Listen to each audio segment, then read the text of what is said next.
도시교회 식사까지 다 하고 저희가 이렇게 너무 자주 빼먹으니까 죄송하기도 해요.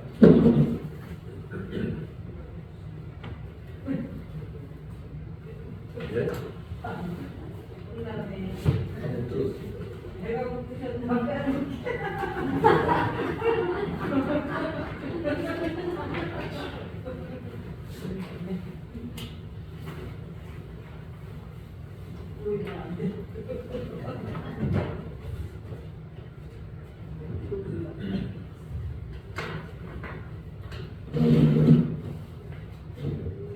지난 시간에는 저희가 좀 확인했어요.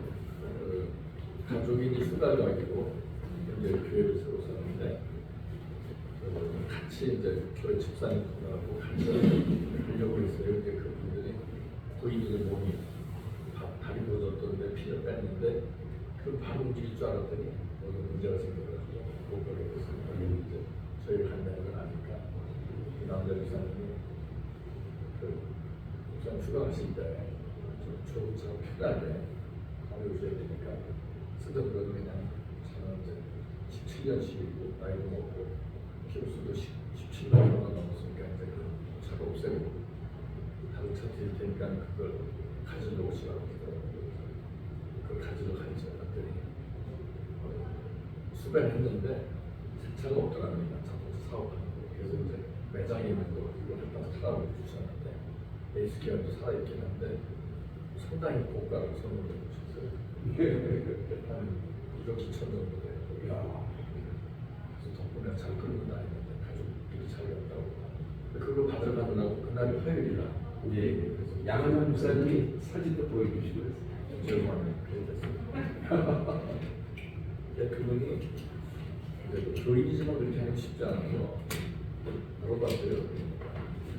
자기들을 전도해 주셔서 감사하다고. 물론 한 30년 전에 전도했거든요. 가족을 보내주셨는데 이렇게 마음만 담아두고 있었다고 그 말씀을 하시더라고요. 왜냐면 우리는 형편없는데 은혜 속에 산다. 말씀을 드리죠. 시간이 됐습니다. 함께 한번 해보겠습니다. 개역 성경 창세기 18장 17절입니다.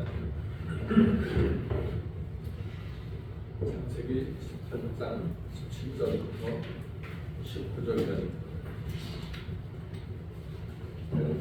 제가 굉장히 좋아하는 이 내용입니다.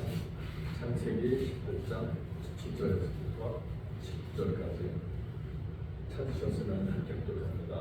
여호와께서 가라사대 나의 하려는 것을 아브라함에게 숨기겠느냐? 아브라함은 강대한 나라가 되고 천하만국은 그를 인하여 복을 받게 될 것이 아니냐? 내가 앞으로 그 자식과 건설에게 명하여 여호와의 도를 지켜 의와 공도를 행하게 하려고 그를 택하였나니 이는 나 여호와가 아브라함에게 대하여 말한 일을 이루려 함이라. 그러신 아버지, 오늘도 제 부르심을 잊고 이 자리에 모여 주의 말씀을 상고하기 원합니다. 주의 성령이 이곳에 임하셔서 저희들을 진리 가운데로 인도하시고 또 인도하실 때마다 깨닫게 하시며 또한 깨달음 받은 진리를 따라 순종으로 살아나가는 복된 종들이 되게 하옵소서. 거룩하신 주 예수님으로 기도드립니다. 우리나라 사람들은 보이는 걸 엄청 좋아합니다. 그러다 보니까 이제 우리 은사 파라고 이런 의미가 있죠. 그래서 주를 행하는 교회. 그런데 저도 물론 그런 데 다녀봤지만 신령의 열매를 맺기는 쉽지 않다라는 거예요. 그러니까 외부적으로 나타나는 기적이 내적인 신앙을 만들어주지 못하더라 하는 것을 꽤 오랫동안 경험을 했습니다. 그런데 이제 문제는 우리가 성경을 오해해서 그렇습니다. 고린도전서 12장에 보면 은사에 대해서 나오죠. 은사에 대해서 나오는데 고린도전서는 은사에 대해서라기보다는 전체적인 안목을 볼 때는 고린도전서는 천상의 메시지예요. 그 사람들이 보이는 것에 대해서 문제들을 많이 일으키니까 그것을 책망하면서 바로 잡아나가는 그런 바울의 이야기가 여기 들어있는 겁니다. 그리고 그보다도 품이 있는 성령의 은사라고 한다면 바로 그것은 로마서 12장에 같은 12장인데 로마서 12장에는 다른 그 성령의 은사가 나옵니다. 우리는 그런데 그 다른 은사에 로마서 12장에 나오는 은사는 은사로 여기질 않아요. 로마서 12장에 나오는 은사는 섬기는 자는 섬기는 일로, 가르치는 자는 가르치는 일로 이렇게 나옵니다. 그런데 그런 거는 차치하고 고린도서에 나오는 은사는 방언하고 통변하고 예언하고 능력 행하고 또 신유고 은사하고 이런 것들이에요. 근데 우리나라 사람들은 그걸 더 좋아해요. 그것만이 은사인 줄. 그런데 예수께서 말씀하시기를 성령이 너희에게 임하시면 너희를 진리 가운데로 인도하신다. 그래 주의 성령을 받으면 우리가 진리 가운데로 인도받는 거예요. 따뜻한 방언하고 병고치고 그런 건 다 좋아요. 그런 나타나는 외적인 걸로 인해서 다른 사람들을 그리스도로 인도하기 위한 하나의 모학선생 역할밖에 안 됩니다. 그런데 우리는 그것에 목숨을 걸고 전부인 줄 안다는 거예요. 그러다 보니까 정작 그분이 가장 중요하게 사역하시는 진리 가운데로 인도하신다는 것에 대해서 우리는 너무 무시하는데 진리 가운데로 인도하면 어떤 아름다운 열매가 맺혀지나 바로 로마서 12장에 나오는 그런 아름다운 열매들이 맺혀지는 거예요. 그런데 우리는 그것을 얕은 차원으로 생각을 해요. 아닙니다. 그 우리가 생각하는 깊은 차원의 은사가 사실은 얕은 것이고요. 깊은 차원은 우리로 하여금 진리 가운데 움직이게 하는 거거든요. 왜냐하면 그게 실제적인 것이고 하늘을 향하는 발걸음이고 그게 바로 좁은 문이고 좁은 길이거든요. 근데 그 길을 걸을 생각들은 안 해요. 그래서 예수께서 그러셨어요. 생명으로 인도하는 분은 좁고 그 길이 협착하여 찾는 이가 적다. 못 찾는다가 아닙니다. 안 가려고 든다는 거예요. 소리 나니까 그런 이야기죠.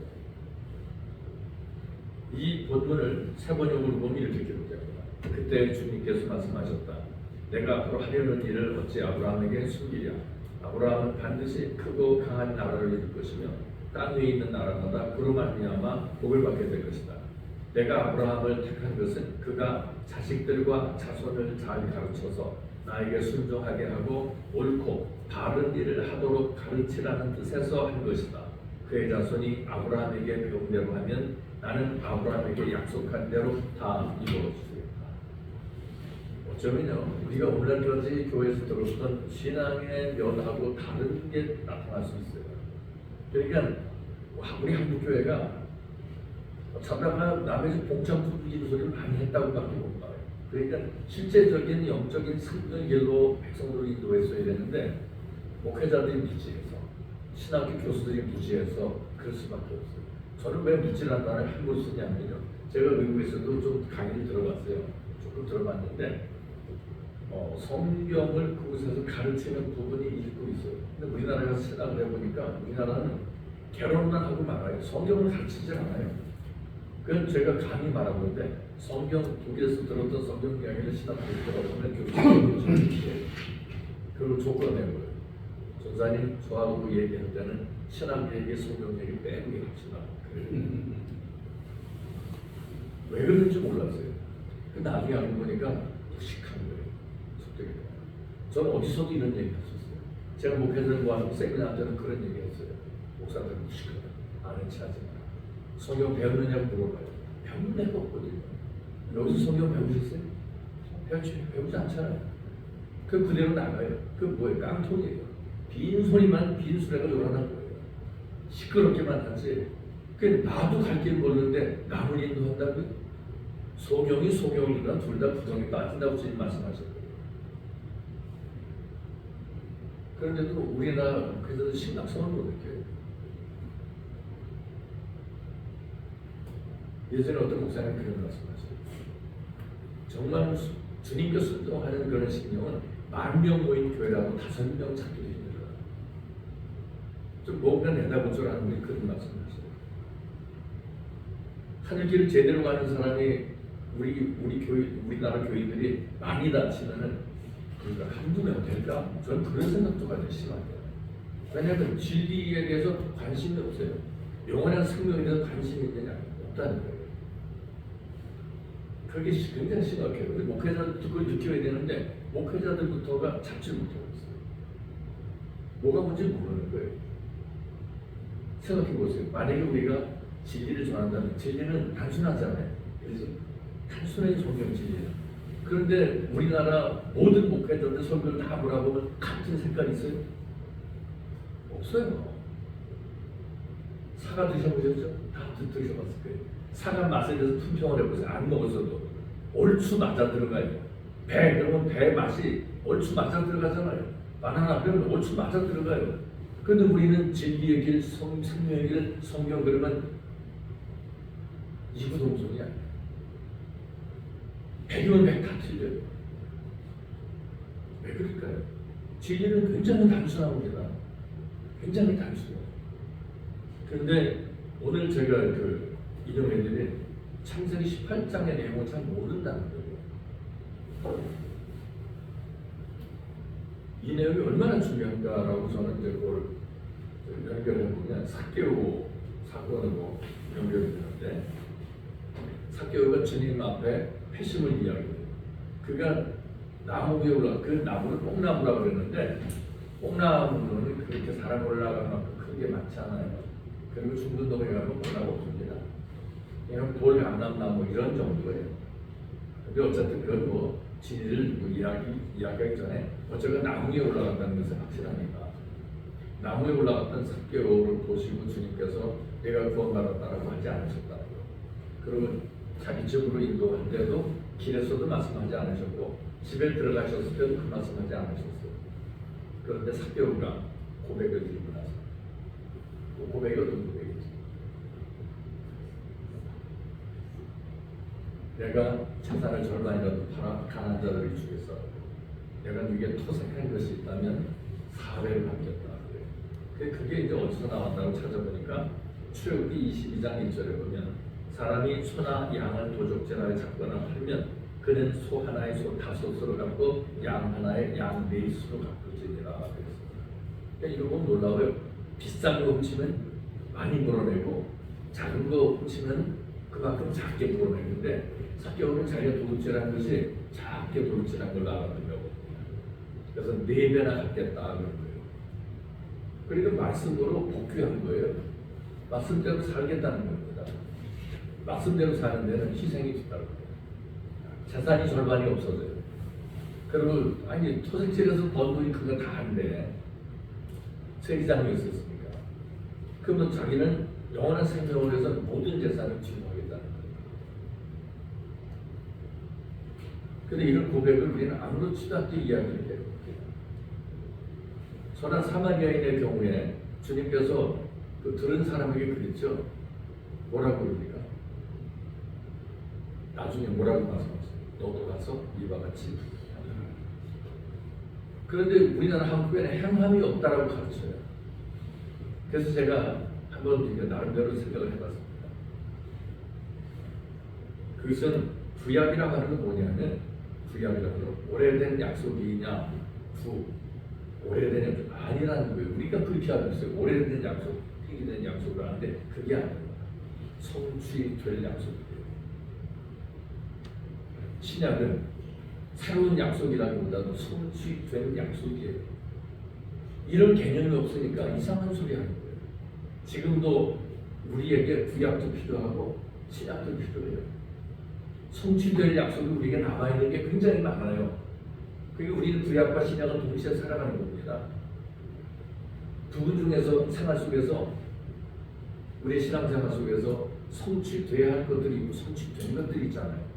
성취된 것은 신약적 은혜이고 성취될 것은 남아있는 약속이에요. 구원도 그렇습니다. 히브리서를 보면 놀라운 언급이 있어요. 근데 여기를 다 무시하고, 그러니까 성경을 무시하고 구원관을 세워놓는 게 한국 사람들의, 그 신학자들의 오류라고 봐도 저는 볼 거예요. 히브리서 4장 2절에 보니까, 요거 들어가기 전에 이제 그 성경에서 의라고 하는 개념이 있어요. 하나님은 의로우시다. 그 의가 약속의 개념이에요. 무슨 이야기냐면 약속을 잘 지키면 의인이에요.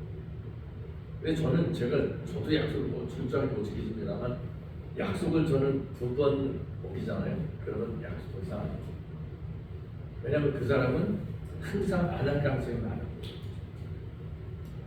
저는 집에서 이제 그 아이들 어릴 때도 뭘 아빠 나중에 집에 들어올 때 뭐 사다 줄게 들어왔는데 미처 잊어버리고 들어올 때가 있잖아요. 그러면 다음에 사다 줄게를 전화 안 해요. 다시 나가요.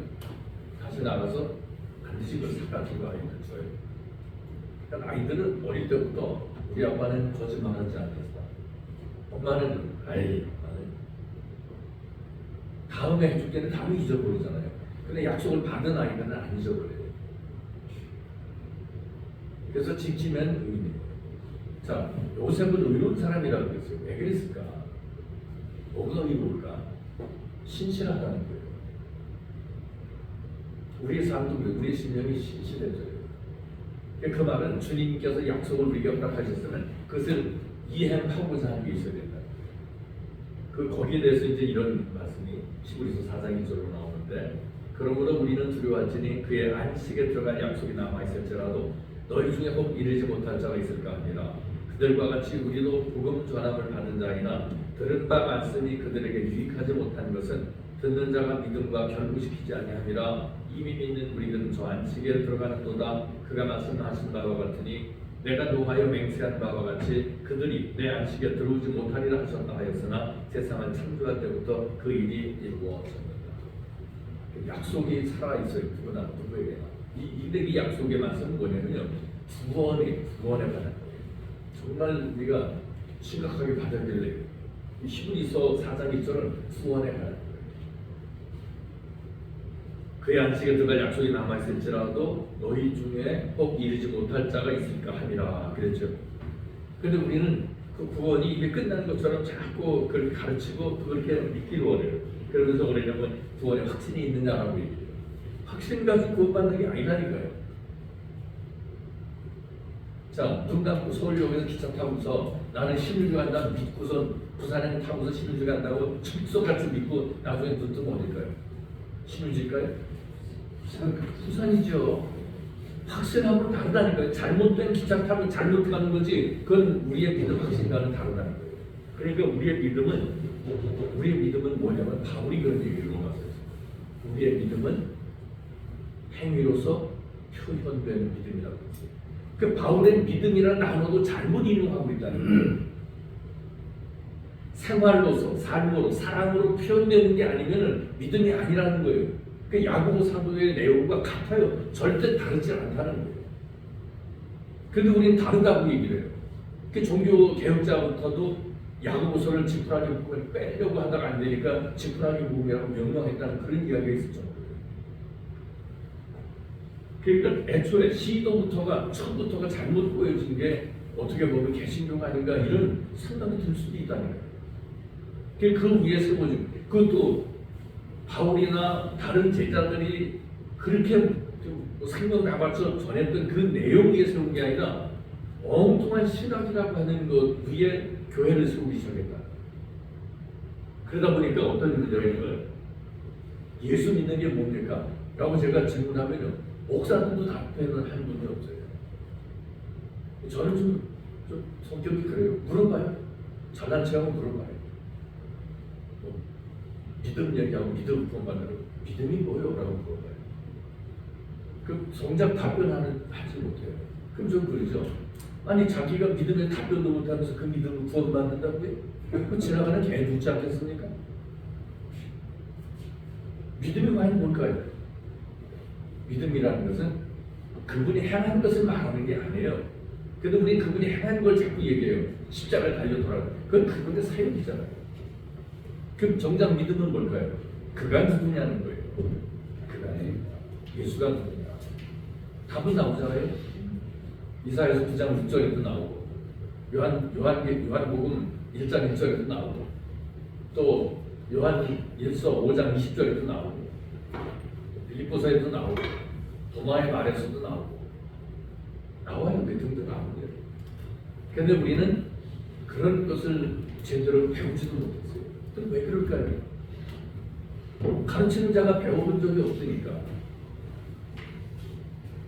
그리고 정작 믿는다는 게 뭔지 모르니까. 제가 전에 우리가 기도원에서 만나 밤새 이야기했습니다. 목사님이 포천에서 목회하는 분인데 교회가 날로 나는 도움이 된대요. 근데 이야기하는 거 보니까 제가 보니까 이게 불신자라. 목사인데 열심히 도움되고 있는데 불신자. 그래서 밤새 이야기를 했어요. 근데 새벽녘에 그런 이야기. 목사님, 저 예수는 안 믿어진대요. 근데 교회는 날로 도움이에요.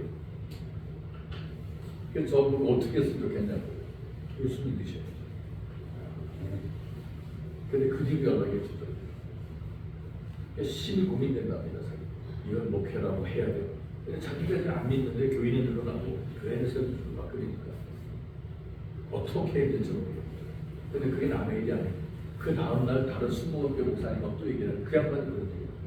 목사님, 저 믿음 없어요. 의사 한번 보이죠. 근데 방언이 뭐 나와요 입에서. 근데 정작 자기 속에는 믿음이 없다.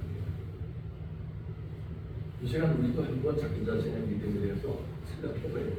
나는 과연 믿음이 있는 존재인가? 다른 사람에게 복음 전하기 전에 내가 복음을 알고 있는가? 그 복음의 주체를 알고 있는가? 이런 고백을 해봐야 된다. 저는 제가 성경이 안 믿으시더라고요. 그러면 남들이 들은 대로 믿습니다를 못했습니다. 그래서 저는 고민을 엄청 많이 했어요. 난 예수님 만난 적도 없고 성경이 진리라고 믿어지지도 않고 하늘나라 가보지도 않았으니 더더군다나 천국이 있다는 것은 그건 믿으려고 애써도 안 되고 기도하고 응답 받기 원해서 믿습니다 하지만 내가 제대로 믿지도 못해서 그 말하는 자체가 무섭고 그러니까 저는 그를 놓고 기도해요. 주님이 생존을 하시는 분이라면 만나주십시오. 꽤 오랫동안 기도했습니다. 근데 그분은 외면하지 않는 분이에요. 뭐만 하면 반드시 생수를 주시는 분이시란 말이에요. 그분을 만나면 모든 게 다 해결이 되는 거예요. 그 뒤부터 저는 이제 그런 얘기를 하거든요. 그분은 진짜 만나. 그분을 만나면 달라지게 돼 있다. 제가 여기서 뭐라고 그러면 또 그냥 좋아하니까 그냥 지나가겠습니다. 사례가 많이 있습니다. 우리 교회에서도 그런 일들이 많이 있었고 전에도 말씀드렸다고 얘기했지만 제가 필요로 하다 보면 전자사회에도 내놓으려고 하는 사람도 있었어요. 우리 교육도 아니에요. 바이블 스터디하던 이런 중에 하나 있었는데도 선뜻 내가 쓴다 그러니까 갚을 돈이 아니라고 해도 자기 전자산을 내줄 생각이에요. 그렇다고 내가 파트선이 아니니까 돈 감출 생각은 없었어요. 우리에게도 약속이 남아있습니다. 구원에 대한 약속이 있죠. 근데 그것은 어떤 약속이든지 선결 조건이다. 약속이라는 게 왜 있는 거예요? 선결해야 될 게 있어요, 목표가. 그래서 약속을 지킨다, 안 지킨다 그러는 거예요.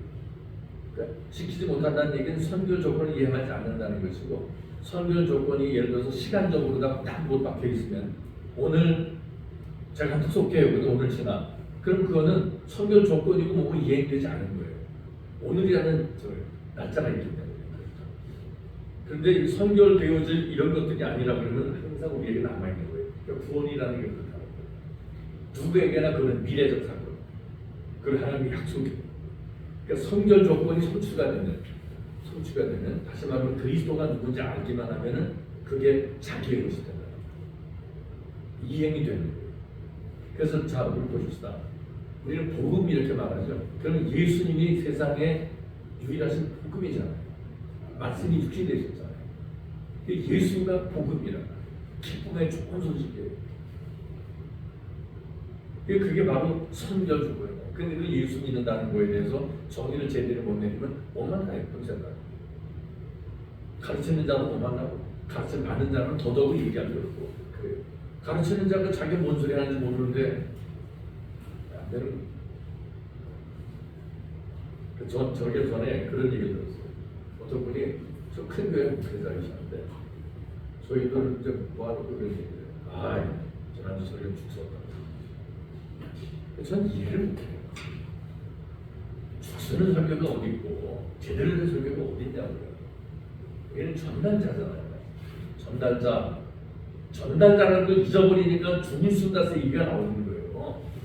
아니 주님은 저랑 사과 맛을 보고 사과 맛을 전해주는데 그게 죽을 게 어디냔 말이에요. 그렇지 않아요? 엉뚱한 자기 소리 하니까 죽순다 소리 나오는 거예요. 자기 뜻이 제대로 전달되지 않으니까 우리 뜻을 전달하는 게 아니고 그분의 뜻을 전달하는 전달자라는 거예요.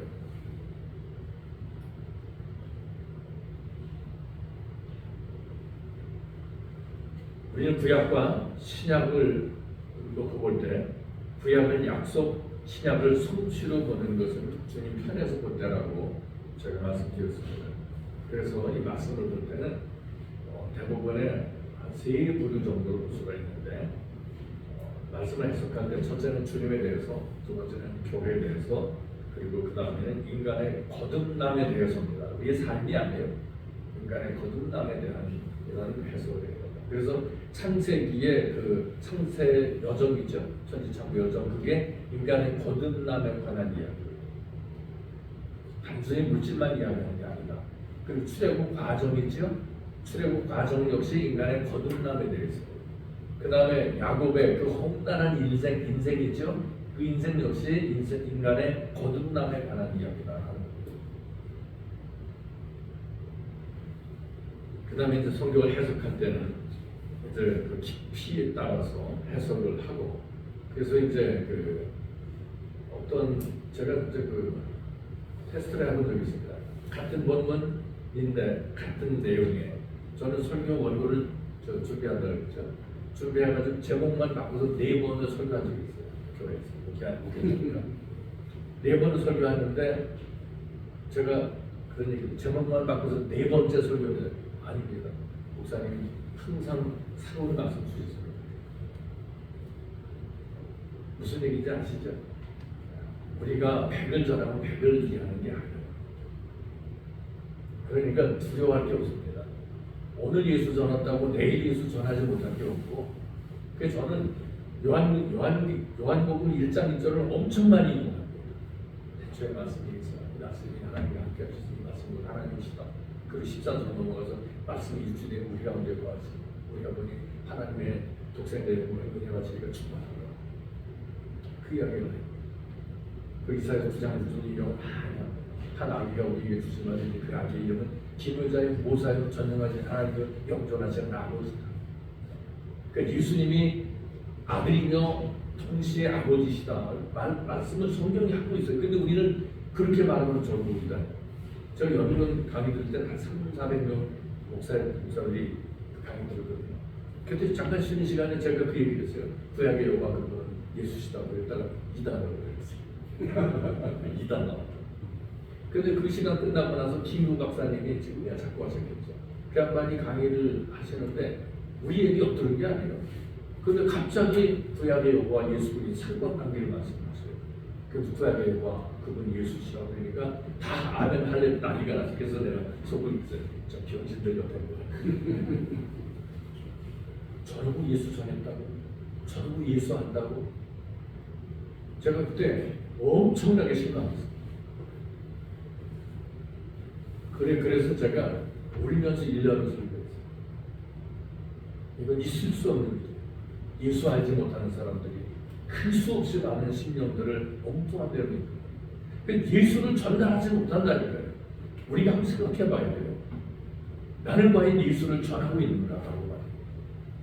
우리 교회는 예수가 전해지고 있는가라고 말해요. 그 이상도 이하도 아닙니다. 그게 다거든요. 근데 그게 되지 않는다면 교회의 가치가 상실된 것이고, 우리가 예수님의 사랑이라는 그걸 누가 보존할 수 있겠어요? 초대교회 중에서 성령 받고 나니까, 성령 받기 전에 괜찮으세요. 성령으로 은혜 입고 나서 예수님을 알고 나니까 저들에게 임한 게 피망이잖아요. 8장 1절에 보니까 스데반의 죽음과 동시에 교회에 환란이 일어나서 사도들 외에는 다 각처로 흩어졌다고 나와요. 흩어질 때 비상금 가져가도 남겠어요. 물쪽으로 가져갔겠죠. 재산 가져갔겠죠. 못 가져갔겠죠. 명예 이게 땅에 떨어진 지 오래돼요. 권세 없어진 지 오래돼 쫓겨났는데요. 그럼 그들이 가진 게 뭐예요? 가진 거라고는 아무것도 없잖아요. 그냥 위방황하는 존재예요. 오라는 데도 갈 데도 없어요. 쫓아오는 건 있어요. 죽음. 근데 그들에게는 한 가지가 남아있는 게 있었죠. 다 빼앗겼어. 예수만 남아있는. 어디가 뭔 얘기를 하겠어요? 예수 얘기밖에 하기 없고요. 가진 자랑을 할 게 없어. 다 이미 이뤘어요.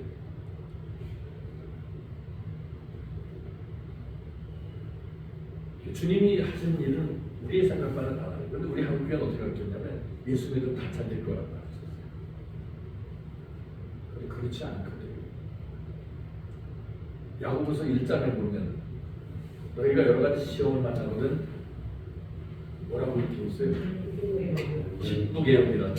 저는 제가 말씀드렸잖아요. 근데 그걸 쉬운 성경으로 번역해보면 기쁘게 여기라를 뭐라고 기록하느냐면요. 시련이 다 지나가기까지 견뎌라. 이렇게 되어 있어요. 그러니까 기뻐한다는 게 뭐예요? 견디는 거죠.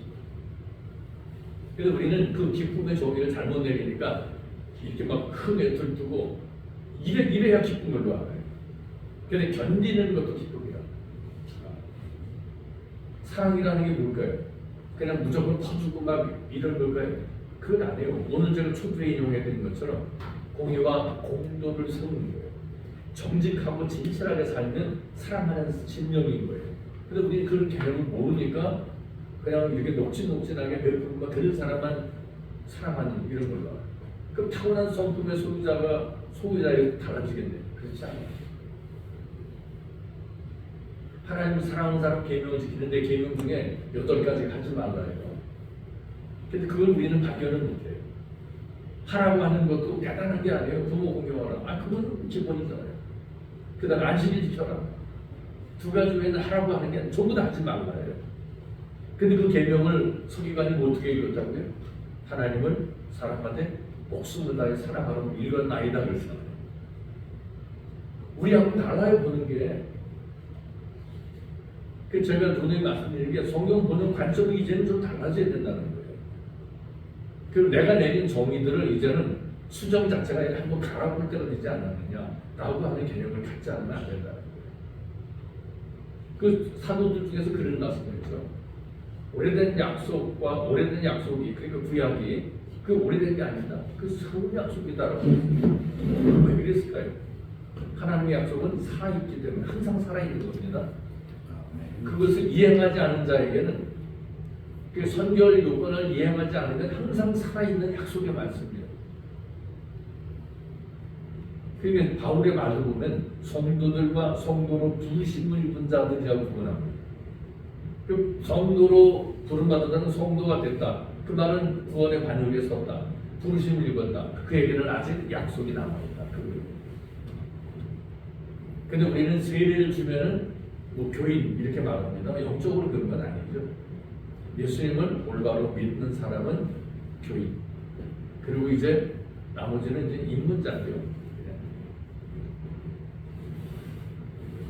성경은 문자적인 해석의 경우에도 보면 역사적이거나 지리적인 해석을 의미하는 것이 아니고 얕게 해석되어지는 영적인 부분을 의미한다고 보겠는데 우리는 이제 이런 것들에 대해서 뭐랄까요? 그 세대주의적 해석이나 이런 걸 하니까 문자적인 수법을 얘기하고 참 이상한 걸로 가는 거예요. 그냥 잘 나가는 목사들이 이상한 소리 할 때가 있죠. 그러니까 일관되지 못한 이런 해석들을 왜 나오냐면 그게 문자적으로 뒤다 볼 때 그렇다 하는 거예요. 요한계시록이 어떻게 기록되죠? 하늘이 열리고 다니엘서도 마찬가지예요. 하늘이 열리고 그러니까 영적인 세계가 기록된 거예요. 근데 그걸 자꾸 육신의 세대에다가 맞추려고 하니까 맞을 수가 없죠. 비슷하게 되니까 그걸 예언이니 뭐니 그러는데 비슷한 거 가서는 안 되는 거예요. 그 세계를 이해하지 않으면 납득이 안 됩니다. 믿어지지도 않고 이해도 되지 않는 그런 부분이라고 우리가 인정해야 됩니다. 그러면 우리는 어떻게 되느냐?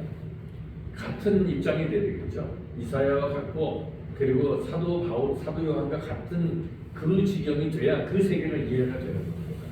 그러니까 그 전까지는 다 우리에게 살아있는 남아있는 약속이다 이렇게 보면 된다라고 보겠습니다.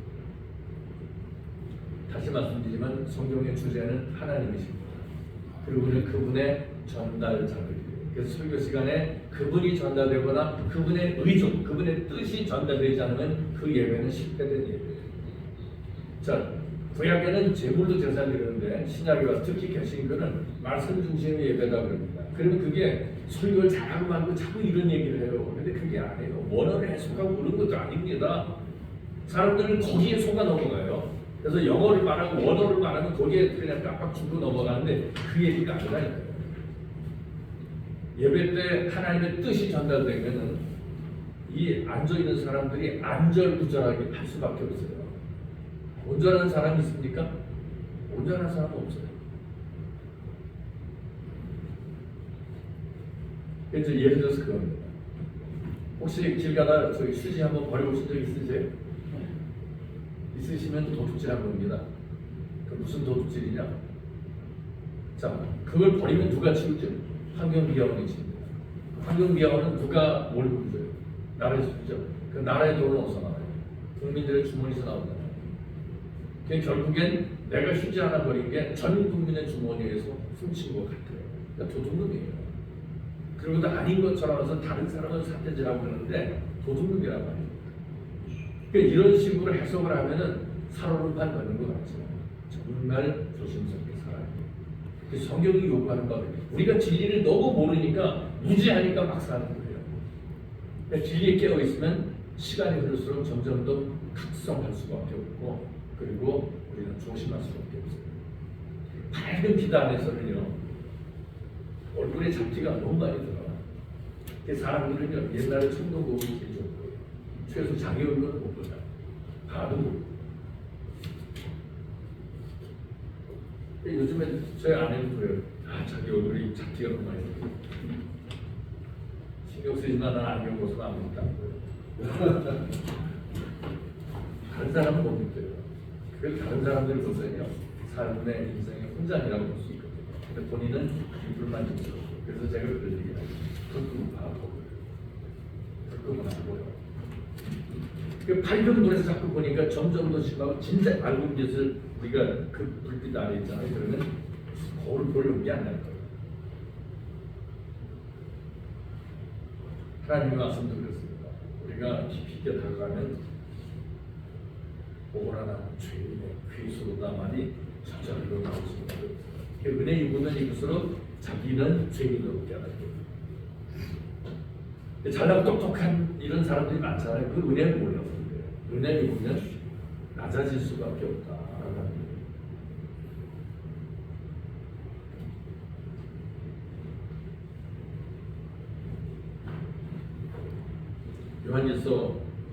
요한복음 1장 18절에 보니까 본래 하나님을 본 사람이 없으되 아버지 품속에는 독생하신 하나님을 나타내셨다고 했습니다. 근데 여기서 독생성자 그러니까 우리는 이해를 어떻게 하냐면 독생성자, 그러니까 하나밖에 없는 하나님의 거룩하신 아들 이렇게만 이해를 해요. 성자니까 거룩한 아들. 그럼 자 아버지가 있고 아들이 있어요. 그럼 하나님이 존재 두 분이 되는 거예요. 하나님이 두 분입니까? 라고 물으면 그건 아니라고 해요. 그 아버지와 아들은 뭐죠? 그래서 나오게 삼위일체라고 합니다. 근데 그 삼위일체가 사실은 오염됐다는 걸 지난 시간에 말씀드렸죠. 왜? 우리가 쌍수라는 걸 모른대. 단수가 있고 복수, 전 세계적으로 쌍수 있는 나라는 이스라엘밖에 없어요. 히브리어밖에 없어요. 근데 히브리어로다가 쌍수로 기록된 게 바로 신묘막측하거나 좀 이해하기 어려우면 다 쌍수 붙여놨다고 그랬죠. 안경, 사람의 얼굴, 하나님께 대해서 쌍수예요. 그럼 사람의 얼굴이 얼굴 들인가요? 자전거가 자전거 들이고 안경이 안경 들인가요? 근데 왜 하나님 들이라고 했냐고. 왜? 그 왜 그러죠? 제가 초대에 말씀드린 대로 식이 떠나서 그래요. 식이 없어서. 식이 떠나고 없으면 무식이잖아요. 무식한 거. 그러니까 무식한 사람들이 만들어 놓은 게 결국에는 신학이에요. 그리고 유식하다는 사람들이 머리를 숙여요. 왜 그럴까요? 어두워서 그래요. 밝은 빛 가운데 진리 가운데 있는 사람은 하나님을 세 분이라고 믿지 않아요. 그러니까 강남 신학교에 어떤 그 어처구니 없는 사람은 신학자라는 사람이 그러잖아요. 지금도 하나님이 두 분이니 한 분이나 이단들이 있다. 하나님은 세 분이다라고 아예 노골적으로 얘기해요. 삼신론주의자가 돼서 기독교인데 거기에 항거하는 사람이 수복음교회 목사 하나 외에는 아무도 없더라는 거예요. 저는 말 같지 않으니까 토론 안 달았어요. 여기다. 하여튼 그 정도라는 거예요. 그런데 그러면 개교회는 아니고 다 그렇게 가르치고 있어요. 하나님은 세 분이를 가르치고 있어요. 여기 계신 분들은 크게 다르지 않은 거예요. 하나님께 기도하면서 이쪽으로 저쪽으로 옮겨다니면서 기도하지 않았을까 라는 생각을 많이 하죠. 저도 예전에 그랬어요. 근데 그분 만나고 나면 그분이 그분이에요. 그냥 도마가 뭐라고 얘기해요. 내가 손을 한번 손가락을 넣어보고 그리고 손을 한번 내 옆구리 넣어봐. 그리고 믿는 뜻이 나지만 믿는 자가 되라. 그럼 도마가 찔러보고 넣어봤을까요? 안 넣어봤죠. 근데 주님 보고서 뭐라고 해요? 주님은 나의 하나님이시다. 그런데 지금까지 예수님 하나님으로 고백한 개신교 목사들이 있었을까요? 십몇 년 전까지만 해도 없었어요. 그런데 그 이후에 젊은 세대들이 성경을 보면서 진리대로 이해하기 시작했어요. 이게 아주 놀라운 변화가 있었어요. 그래서 지금은 저도 이제 이렇게는 좀 그렇지만 덜 외롭더라고요. 같은 소리 내는 사람들이 많아졌어요. 그러니까 지금도 고리타분한 백성들은 그게 아니에요. 곧 죽어도 그냥 삼신으로 가는 거예요. 그러면서도 입술로는 하나님은 한 분이다라고 말을 하는데 그게 말이 안 되죠.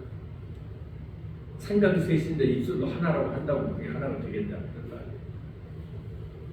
근데 여기에 대해서 굉장히 심각하게 생각해요. 바울에 관한 이야기도 했죠. 바울이 신앙적인 열심으로 사람들을 죽이러 떠난 거예요. 그래서 다메섹으로 갔대요. 근데 가다 보니까 비 가운데 어떤 분이 나타나셔서 내가 나를 핍박하느냐 그래요. 그러면 바울을 황당할 거 아니에요. 아 내가 지금 당신이 위해서 열심을 내봤는데 이게 도대체 어떻게 된 거예요? 그러면 당신 누굽니까? 라고 묻는 장면이 나오잖아요. 그냥 나는 내가 핍박하는 예수다. 얼마나 황당했겠어요. 그래서 오늘날 그 바울의 위치가 나의 위치라는 거예요. 우리가 예수님을 예수님 올바로 믿는 그 사상과 신념을 핍박하고 근데 그 소리가 더 세요. 이제는 우리가 사울이 바울이 됐던 것 같이 개한이 일어나야 돼요. 이제 눈이 떨어져서 그분을 똑바로 볼 수 있어야 돼요. 그러니까 안 보여주면 그분을 만나게 해달라고 기도하셔야 돼요. 그게 가장 흡사한 거예요. 그래야 그분의 진정한 배신자가 돼요. 안 그러면 그분의 일한 것만 가지고 얘기하는 또 이해 안 가는 그런 역할밖에 안 된다. 그래야만 진리가 진리대로 증거돼요. 그러니까 제가 아주 오래전에 저는 한 40여 년 가까이 목회하면서 교인들이 그런 이야기를 해요. 요즘엔 좀 많이 심어졌다고. 근데 예전에 같이 신앙생활하면 기쁨과 즐거움으로 교회 왔다가 반 죽어가지고 집에 가요. 비참하게 됐어요. 그러면서 하는 말이 있어요. 목사님은 폭력자. 무슨 폭력이냐? 내가 무슨 난폭한 애가 그게 아니고 언어의 폭력자. 언어를 폭행하는 만신창이를 만든다. 그래서 아니 내가 내 소리 하는 게 아니고 근데 그 증거되는 말씀이 자기는 만신창으로 만든다. 그래서 결과가 어떠냐니까 결과는 많이 변화했어요. 그런데 보십시다. 저 청소년 맺던 집단 믿음이 최고입니다. 끝난 거예요, 그 시간. 그렇죠? 저도 이번에 그 1억 2천만 원짜리 참 선물을 받았어요. 그럼 제가 집단 믿음이 최고입니다. 저희 그런 얘기야.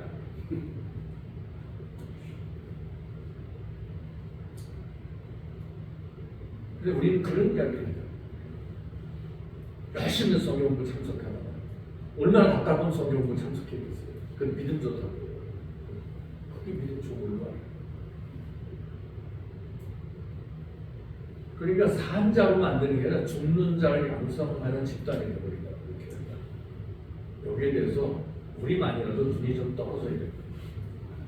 그 예전에 우리도 은사가 그때 은사 집회하는 그 두 분을 우리가 모셔봤어요. 이제 저를 물어봐요. 우리 교회에 대한 평을 하나님께서 어떻게 하시겠어요? 그러니까 뭐 지적은 아니죠. 나는 그 칭찬은 들어도 찬만 받는 교인들이 별로 없을 것 같다. 그런데 그런 그것도 믿을 건 아니지만 어쨌거나 집회 인도하시는 분을 보셔서 이런 교회는 처음이야. 이렇게 교회가 맑고 깨끗한 신경도 있을 수 없다. 놀랍다. 그러면서 이제 저한테 대한 부탁을 했어요. 근데 목사님, 하나님께서 목사님께 말씀하시는데 설교를 좀 부드럽게 하시라고. 그렇다고 제 말들을 저는 안 해요. 저에게도 바울의 기질이 있거든요. 바울은 죽는다 그러면 기숙하잖아요. 이런 것들 계속 못 떨어져요. 그래서 저는 이제 요즘에는 부드럽게 합니다만 그 이유가 어차피 전에도 못 깨달아요. 못 깨달으면 어떻게 되겠어요? 예전에 우리가 아이 키울 때 그 분유 같은 거 없었잖아요. 옛날에. 그럼 어떻게 해요? 엄마나 할머니들이 비누로 씹어서 넣어줬잖아요. 그 천상은 미움 만들어서 주는 거예요. 그걸 이제 부드럽다고 하는 그런 부드러운 음식인 거예요. 그런 차원이 아니라면 우리는 하나님의 메시지를 전달해야 되는데 아무리 부드럽게 해도 돼지목의 진주는 돼지목의 진주예요. 부드럽게 해서 돼지목에 걸어준다고 그걸 먹이를 인식하는 돼지는 없다. 그러니까 우리는 용기를 잃을 필요가 없습니다. 이상하게 나중에라도 설교 진리를 깨닫거나 전도를 설교할 때 똑같은 설교 100번 하면 이해될 것 같습니까? 절대 못합니다. 그래서 나와 똑같은 신명의 소유자가 있다면 한 번에 알아듣겠죠. 근데 그럴 일은 거의 없다라고. 그게 우리가 성숙되나 그런 얘기는 아니에요. 어쨌거나 그렇다. 그러니까 복음 전하거나 이럴 때 절대 기죽을 필요 없다. 설교할 때 상대방이 목사든 뭐든 상관. 저는 지금도 그래요. 목사들 정적 목사 다 모여 설교하면 진짜 잘할 것 같아요. 그때 하고 싶은 말 마음대로 하겠지. 겁먹을 게 없습니다. 왜냐하면 제가 아까도 말씀드렸잖아요. 세상에 목사같이 무식한 존재도 있을까? 거기서 왜 겁을 내야 되냐? 겁낼 게 없습니다. 그런 의식을 가지고 우리가 살아가야 되고 문제는 그 영적인 무식함에서 우리가 벗어나지 않으면 안 된다. 그런 어떤 자각심을 우리가 일깨워야 될 것으로 생각이 듭니다. 자, 독생하신 하나님에 대해서 얘기했습니다. 이스라엘 사람들에게 있어서 아들이라고 하는 것은 곧 아버지를 뜻해요. 그러니까 그 소작인들을 보내면서 주인이 뭐라고 해요? 종들을 다 잡아 죽이고 때리고 막 그러니까 아들 보내리니라고 하잖아요. 아들. 그러니까 그 자신이 강국과 같은 것으로 그렇게 이제 묘사를 하는 거예요. 이스라엘 사람들에게 있어서 하나님의 아들 그 말은 하나님이 육신을 입고 이 땅에 오신 분으로 이해를 해요. 이스라엘 사람들이 사고예요. 근데 그런 사고를 가진 민족이 전 세계 하나도 없어. 오직 이스라엘 사람들만 그래요. 그러니까 이스라엘 사람들이 한 말을 제대로 이해할 수 있는 민족은 세상에 없었던 거예요. 그러다 보니까 엉뚱한 소리 하는 거예요. 그래서 이스라엘 사람들은 하나님은 한 분이시라고 얘기 계속 해왔는데 그것을 가지고 재해석해가지고 하나님을 자꾸 몇 분으로 만드는 거예요. 우리가 우리 형상대로 사람을 만들고 벌써 말씀이 잘못됐잖아요. 어떻게 하나님이 우리가 되냐고요. 쌍수를 붙여놨는데 그것을 복수로 계산해요. 그 우리가 내가 내 형상대로 사람을 만들겠다라고 하는 그런 말씀이란 말이에요. 성경이 지금도 틀린 데가 엄청 많아요. 그래서 제가 이제 그 대한성서공회사에서 제가 한마디 하니까 이제 알았는데 그분이 꽤 오랫동안 1년에 한 번씩 오셨어요. 근데 이제 제가 한마디 했죠. 대한성서공회 장사수가 아니야. 좀 틀린 것도 수정을 한 번에 해놓지 이렇게 찔끔찔끔 해가지고 물론 먹고 살겠다고 하는 건 내가 이해를 한다. 그러니까 이것도 사업이니까요. 그리고 그 뒤부터는 사업이에요. 성경 번역하는 사람들도 그리고 뭐 출간을 했을 때도 잘못된 거 알고 있습니다. 그런데 그냥 거기까지만 하는 거예요. 삼성에서 우리한테 이렇게 생활 속에 내놓은 것들이 벌써 10년, 20년 후에 나올 것들도 이미 다 개발 완료가 되어 있다고 해요. 찔끔찔끔 내버려. 성경을 그 짓을 하면 안 되잖아요. 근데 그렇게 하고 있다고. 그래서 성경 우리는 어디가 오염되는지 이런 것들을 뭐 보기가 쉽진 않겠지만 어쨌거나 기도하던 중에 뭐가 이상하면 찾아봐야 돼요. 그렇지. 이렇게 찾으면 주님 찾는 자에게 시원함을 허락하시는 것이다라는 거.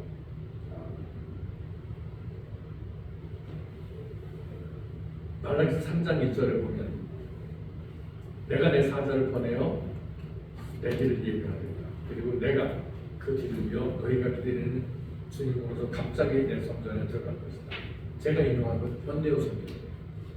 다른 성경에는 그가 오시리라. 그 3인칭이죠. 그럼 매치가 돼요? 안 돼요.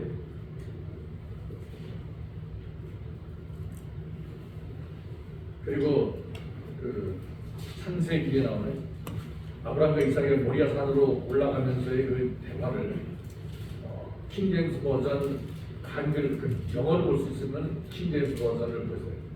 그럼 거기 번역하기 전에 원어로 나와 있는 게 다르거든요. 뭐라고 되어 있냐면은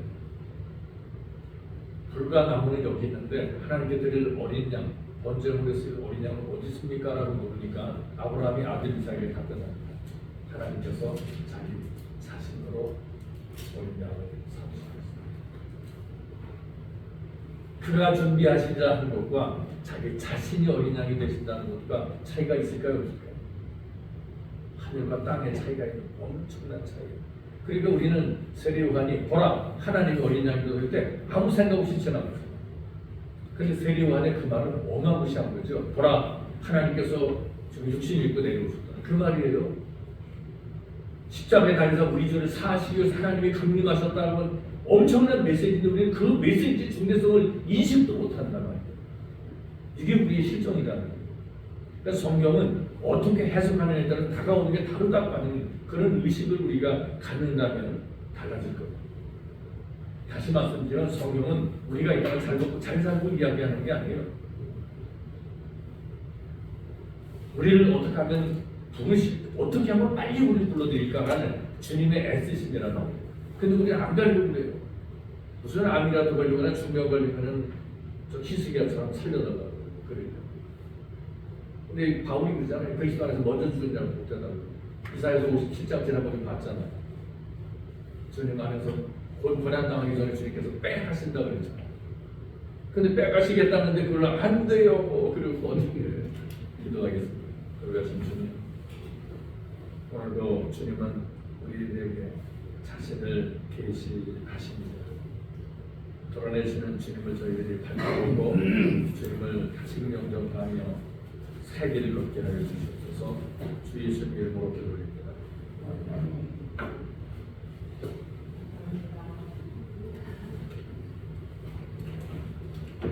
기도를